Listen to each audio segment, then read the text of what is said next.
राजस्थान में 5 सीटों पर उपचुनाव होने हैं। इन उपचुनाव को लेकर राजनीतिक पार्टियां अपना अलग अलग गणित बैठाने में लगी है। आपको बता दें कि इन सीटों पर उपचुनाव होने हैं। दौसा, देवली उनियारा, चौरासी, इसके साथ साथ ही झुंझुनू और खिवसर में उपचुनाव होने हैं।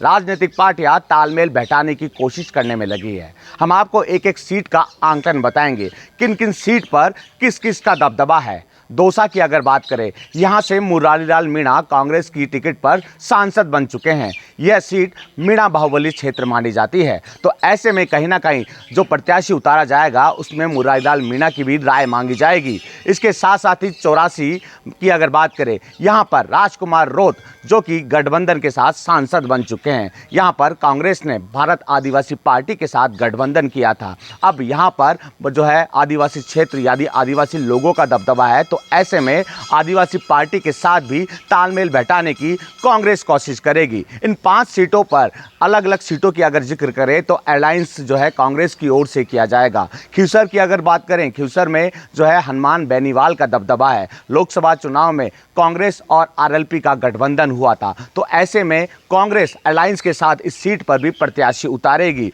इसके साथ साथ ही अगर बात कर लें झुंझुनू में ब्रजेंद्र ओला, यूं कहें कि ओला परिवार का काफ़ी दबदबा देखने को मिलता है। यहां पर ब्रजेंद्र ओला जो कि कांग्रेस की टिकट पर सांसद बन चुके हैं, तो ऐसे में ओला परिवार की राय भी यहां जो है मानी जा सकती है कि ब्रजेंद्र ओला की भी यहां से राय ली जा सकती है। अब तालमेल बैठाने की कोशिश तो दोनों ही प्रमुख पार्टियां, चाहे वो कांग्रेस हो चाहे बीजेपी हो, करने में लगी है। लेकिन अंदर खाने से खबर यह भी निकल कर सामने आ रही है कि कांग्रेस और बीजेपी में अलग अलग गुट बन गए हैं। इन गुटों को एक जाजम पर लाने की कोशिश दोनों ही प्रमुख पार्टियां करने में लगी है। उपचुनाव को जीतने के लिए अलग अलग मंथन किया जा रहा है। बीजेपी अलग मंथन करने में लगी है तो कांग्रेस अलग मंथन करने में लगी है। हालांकि अभी तक उम्मीदवारों के नामों का ऐलान नहीं हुआ, लेकिन उम्मीदवारों के नामों का ऐलान जो है तालमेल के साथ किया जाएगा। अलग अलग जो है समीकरण बैठाने की कोशिश की जाएगी, किस सीट पर किस जाति का दबदबा है, तो ऐसे में किस उम्मीदवार को उतारा जाए। तो तालमेल की जो है कोशिश तो लगातार दोनों ही पार्टियां करने में लगी है।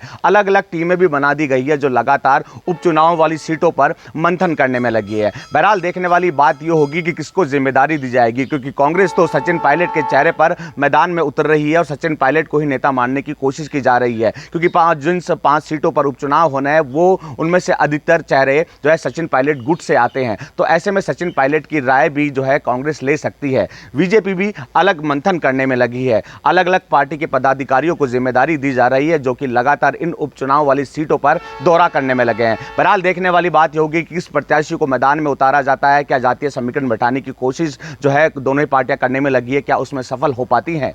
वसंत पांडे, TV9 जयपुर।